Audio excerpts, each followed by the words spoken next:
اعوذ باللہ من الشیطان الرجیم بسم اللہ الرحمن الرحیم۔ معزز محترم ناظرین و سامعین، آج کی اس گفتگو میں آپ کے سامنے بدفعلی کے حوالے سے چند ایک احادیث پیش کر رہا ہوں۔ ہماری نوجوان نسل جو کہ انتہائی گمراہی کے راستے پر گامزن ہے، فحش مناظر کی ہر طرف بھرمار ہے، جتنی بھی سوشل ایپس ہیں ان کے اندر فحش مناظر کی بھرمار ہے، شیطانیت، فحاشی، عریانی ہر طرف عام ہے، اور شیطان پوری طرح سے نوجوان نسل کو برائی کی طرف گامزن کرنے کے لیے سرگرم عمل ہے۔ کیسے ممکن ہے کہ ہم اپنے اس معاشرے کے اندر اس انتہائی گھنونے فعل کا خاتمہ کر سکیں؟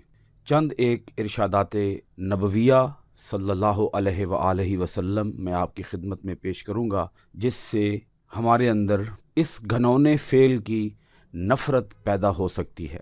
سنن ابو داؤد شریف کی یہ حدیث مبارکہ ہے، حدیث کا نمبر ہے 4690۔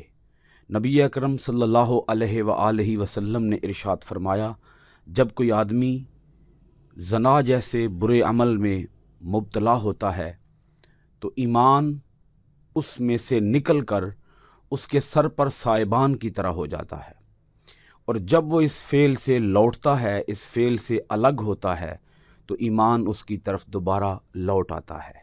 اس سے آپ اندازہ لگائیں کہ یہ کتنا گھنونا عمل ہے کہ جب کوئی آدمی اس عمل میں ملوث ہوتا ہے تو ایمان اس کے اندر سے نکل جاتا ہے، اتنی دیر کے لیے وہ شخص نور ایمان سے محروم رہتا ہے۔ مسلم شریف کی حدیث پاک ہے، حدیث کا نمبر 172 ہے۔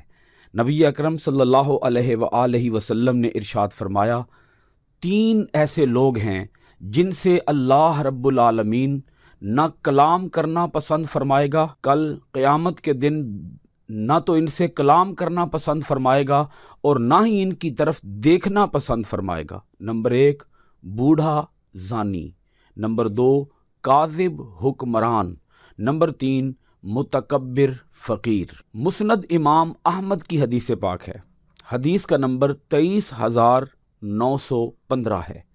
نبی اکرم صلی اللہ علیہ وآلہ وسلم نے ارشاد فرمایا، 10 عورتوں کے ساتھ زنا کرنے سے بھی زیادہ بڑا گناہ پڑوسن عورت کے ساتھ زنا کرنا ہے۔ مسند امام احمد کی حدیث کا نمبر 26894 ہے۔ رسول پاک صلی اللہ علیہ وآلہ وسلم نے ارشاد فرمایا، میری امت کے اندر جب زنا سے پیدا ہونے والے بچے عام نہیں ہوں گے، اس وقت تک اللہ تعالیٰ میری امت کو عذاب سے محفوظ رکھے گا، لیکن میری امت اس وقت عذاب میں مبتلا ہو جائے گی جب میری امت کے اندر زنا سے پیدا ہونے والے بچے عام ہو جائیں گے۔ اللہ رب العالمین ہم سب کو اس برے عمل سے محفوظ فرمائے، ہماری نگاہوں کو حیا اور طہارت عطا فرمائے، ہمارے اذہان و قلوب کو ایمان کا نور اور ایمان کی پاکیزگی عطا فرمائے۔ بہت شکریہ۔ السلام علیکم ورحمۃ اللہ وبرکاتہ۔